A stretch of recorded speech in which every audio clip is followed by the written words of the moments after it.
Hello and welcome. You're watching the news. I'm Gargi Rawat. Coming up ahead, more protests near the High Commission in London, but security has been increased there. And the Prime Minister held a meeting on COVID today. All that and more coming up ahead. Let's take a look at the headlines we're tracking at this hour. Security is tightened outside the Indian High Commission in London, while security barricades were removed from the UK mission in Delhi. As pro-Khalistan protesters are allowed, they have been forced to protest away from India House. On day 5 of the crackdown against radical preacher Amritpal Singh, the motorcycle on which he fled on Saturday has been found by the Punjab police, and more details emerge on the private militia that he was raising through de-addiction centres. Prime Minister Modi held a high-level meeting to review the COVID situation in the country as India sees a spike in cases. The Prime Minister asked those who are elderly and having comorbidities to mask up. The Aam Aadmi Party government in Delhi finally presented the budget today after a delay, with a big focus on clean, beautiful and modern Delhi, new roads, flyovers and a promise to remove the garbage mountains. And the Padma Awards for 2023 were conferred by the President today. Mulayam Singh Yadav, Zakir Hussain, K.M. Birla, composer Kiravani and Sudha Murthy were among those who were honoured.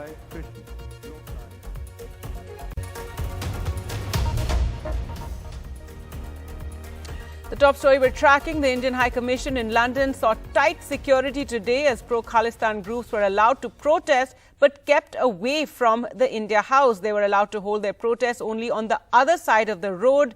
This as in Delhi today, protective barricades were removed from in front of the UK High Commission, seen as a move to express India's displeasure over the incident that took place on Sunday when protesters brought down the tricolour and damaged windows at the Indian High Commission. The protests were sparked by the crackdown on Amritpal Singh in India.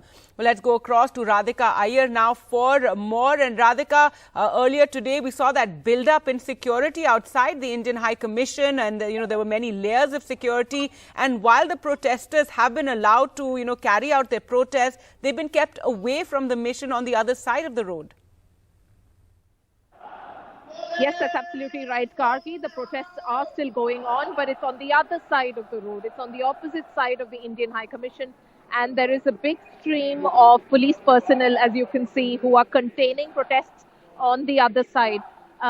This, of course, is Aldwych. It's central London. It's the heart of London. It is an area which is extremely significant because many foreign country consultancies as well as embassies are here. But the Indian embassy is right at the beginning. It's right in the front. And as you can see behind me, there is huge police presence. So on my right are the protests on the other side of the road, across the road, which are barricaded. And on this side of the road, to my left, is the Indian High Commission, which has been protected by a human chain of police personnel. And these policemen are in the fluorescent jackets are ones with handcuffs in place. There are liaison officers who are reaching out to people to try and keep tempers down. In fact, even as they protest, I can hear guidelines being issued that you're not supposed to react, asking them to have a peaceful demonstration. This is a democracy, and protests cannot be stopped, which is why there is huge police presence here, even as protests are going on. But as I see it, Gargi, this is clearly not just a law and order statement that the police is saying. Yes, it is a working day. Yes, it is central London. Traffic cannot be disrupted. It's a prime location. Many top universities and offices are nearby. But beyond all of this, the unprecedented security of more than 40 police vans being here positioned outside the Indian embassy is perhaps a diplomatic statement also being made by the UK towards India, given India had shared a very sharp response to the Indian side, to the UK side after the Sunday protests, which really took an ugly turn with protesters really catching everybody unawares by trying to bring down the flag, breaking glass property, entrance glass doors, etc. And the investigation, however, has not taken headway, given only one person was arrested following Sunday's vandalism. And even that person, as I believe, is out on bail, according to credible sources. All right, Radhika Iyer, they're reporting from outside the Indian High Commission, which is a very different scene today from what it was on Sunday when the protesters were right up next to the Indian High Commission and there was vandalism, windows were damaged and the tricolour pulled down. India expressed its anger over that, and today we see a very high security there, though the protests, as Radhika was pointing out, are allowed. Well, let's now get you the latest on Amritpal Singh, the radical preacher. It's day 5 of the manhunt for him, and the motorcycle on which Amritpal Singh was seen fleeing on Saturday was found by the Punjab police today. The Punjab police have been in touch with their counterparts in neighbouring states as well, and his pictures are also being shared in Gurudwaras in Himachal. And now this latest picture that has also been shared shows that Amritpal Singh, the motorcycle that he was making his getaway on, actually ran out of fuel, and then he was forced to hitch a ride on this sort of vehicle that one often sees in Punjab and Haryana called a Jugaad. Well, let's go across to Saurabh Shukla and Neeta for more on this. Saurabh joins us from Punjab, and sort of that's the latest picture that we have of this great getaway that Amritpal Singh made. But give us the latest that's happened today. Punjab is peaceful, but Gargi, the bitter reality for Punjab police is that Amritpal is still at large. Punjab police is tracking Amritpal down through CCTV footages. After fleeing from Nangal Gurudwara, he went through the narrow lanes of villages of Punjab. He avoided highway. At Darapur area of Punjab rural, Jalandhar rural, fuel ran away of that platina motorcycle. We have the visual where Papan Preet, the close aide of Amritpal, he's riding that bike and Amritpal is sitting behind. Then they abandoned that platina motorcycle, and then according to my sources in Punjab police, he got another motorcycle and he took the same route. He avoided highway, and they knew if they take platina car, I beg your pardon, if you take platina bike to petrol pump to get refueled, then they might get caught on CCTVs on that petrol pump. That is why they avoided to go to petrol pump. They coordinated with their aides. That is why Punjab police has arrested more than 10 people today also. Punjab police is not revealing the identity of those people. In fact, Punjab police questioned Amritpal's family today also. They are trying the channel of his father also. Punjab police is saying that Amritpal may contact his family, his father or his wife. But Amritpal is at large. Punjab police has alerted Himachal Pradesh police as well. Pictures of Amritpal are circulated to every police station of Himachal Pradesh. Himachal Pradesh police had gone to Gurudwaras, alerting them about Amritpal, telling them if Amritpal comes to their Gurudwara, they should alert police, they should inform police. So Punjab police are also looking at that possibility that Amritpal might have fled Punjab because he is changing his attire. The most difficult part in this whole investigation is that Amritpal is changing his attire, changing the vehicle, changing the cities also. According to my source in Punjab police, Amritpal has changed 8 locations and they are tracking him down through CCTV footages. He is not using mobile phone. He dumped his mobile phone when he left his Mercedes car. He disposed of his own cell phone. So after that, when he used Breeza car, he used Papan Preet's phone. And then when Papan Preet and Amritpal reached that Nangal Gurudwara where he changed his clothes, they disposed of Papan Preet's phone also. So that shows his criminal mindset. But Punjab police is saying that they are very close. They will hunt him down. They've issued lookout notice as well. There is a process when police is after someone and then that person is out. So there's a drill. They have issued lookout notice as well. But so far, Amritpal is at large. Himachal Pradesh police and Haryana police as well. Both the polices are on alert. Pictures of Amritpal, the latest pictures of Amritpal, police is not revealing. They are indicating that after wearing that pink turban, he changed his turban again. So they have not revealed the picture yet. But Amritpal has changed more than 4 to 5 attires in last 5 days. That is why it is getting difficult for Punjab police to hunt him down. All right. Thanks so much, Saurabh, for joining us with those details. And speaking about, the criminal aspect, Neeta, more details are now emerging of, how he was functioning, how he was raising this militia, and how these de-addiction centers were being used, and that those who didn't want to join were often, they were brainwashed, and they were even beaten if they wouldn't, adhere to what they were being asked of. Absolutely, Gargi. These are the details which the intelligence sources have compiled in their dossier about his money transactions, how money was coming through Hawala channels, how ISI was funding, how ISI was pumping in weapons also. In fact, the dossier also mentions that since the time Amarjit Singh has been arrested, or rather, he has come back to India, that is last year. Since then, even the drone droppings across international borders, whether it's Rajasthan, whether it's Punjab or Jammu and Kashmir, have increased. If I can give you just details, Gargi, 33 drone sightings were done only in the month of January, that is January 2023, out of which 21 times drone has been sighted over Punjab. And most of the times these drone sightings come with a caseload. These drones come across from Pakistan, they drop their caseload, at times they go back, at times the BSF shoots them down. So obviously drone sightings have increased, the weapons which are coming from across the borders have also increased.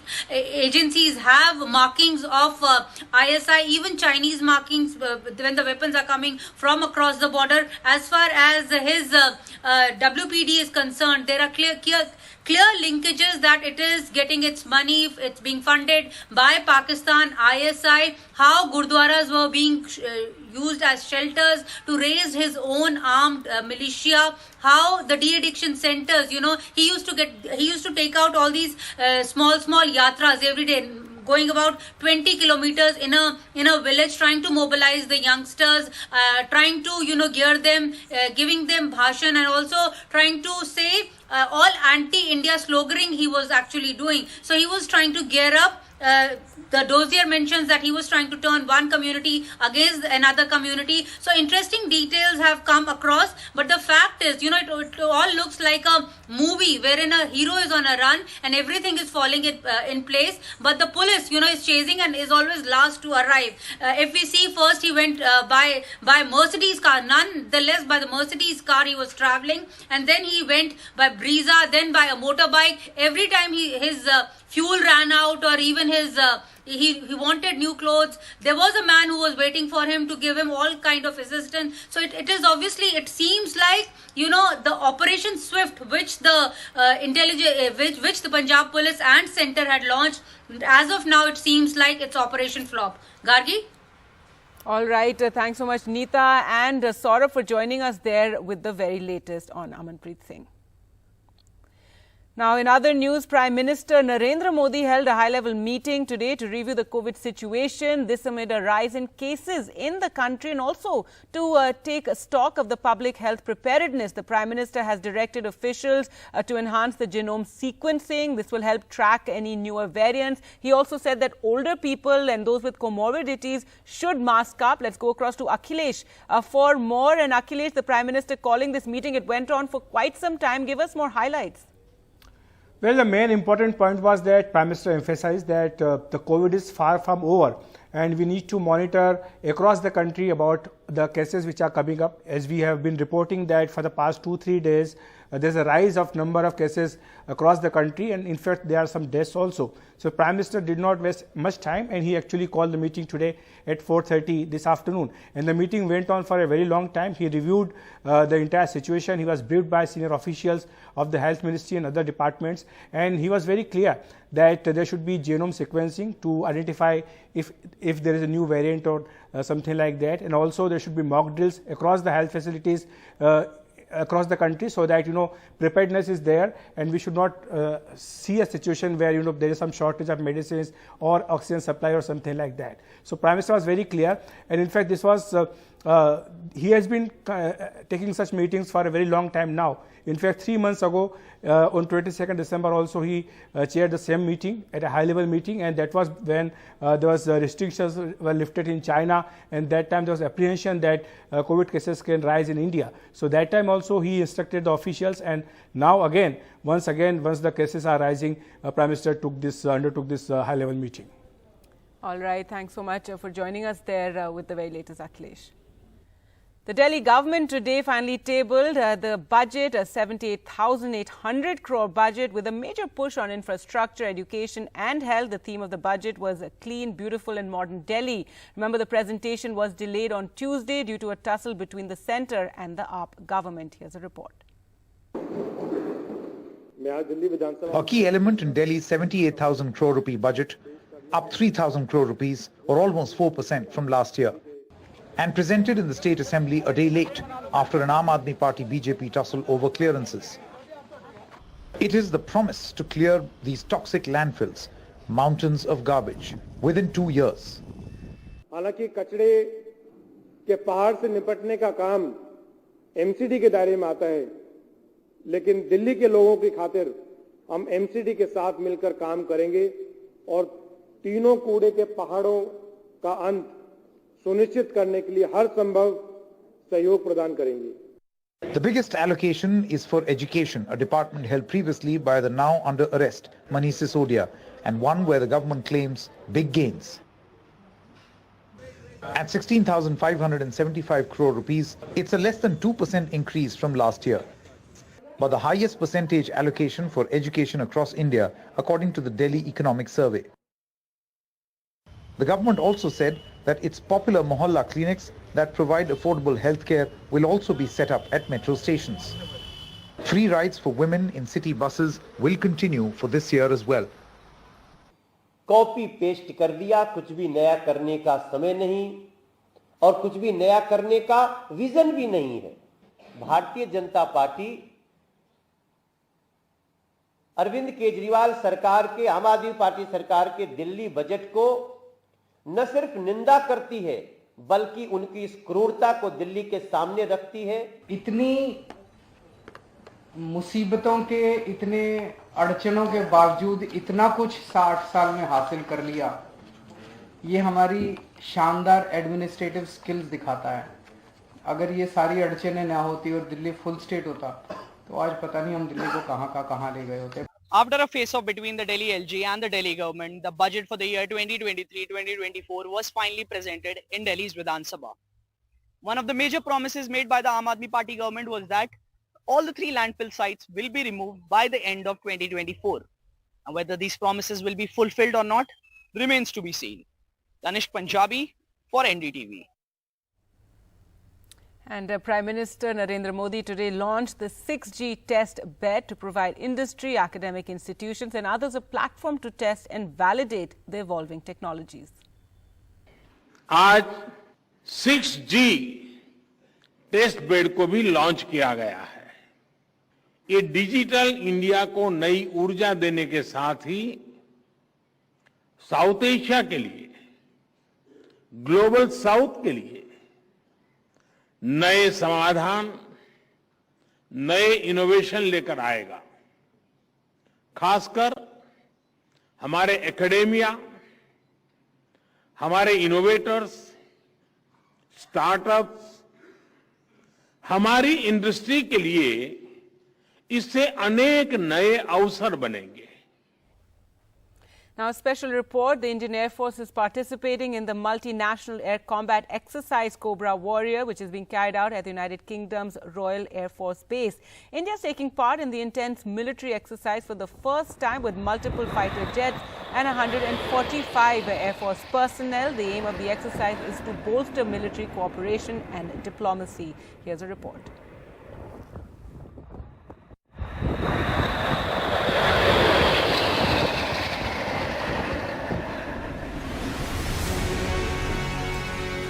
An Indian Air Force Mirage 2000 fighter, the same jets that attacked Pakistan's Balakot terror camp in 2019.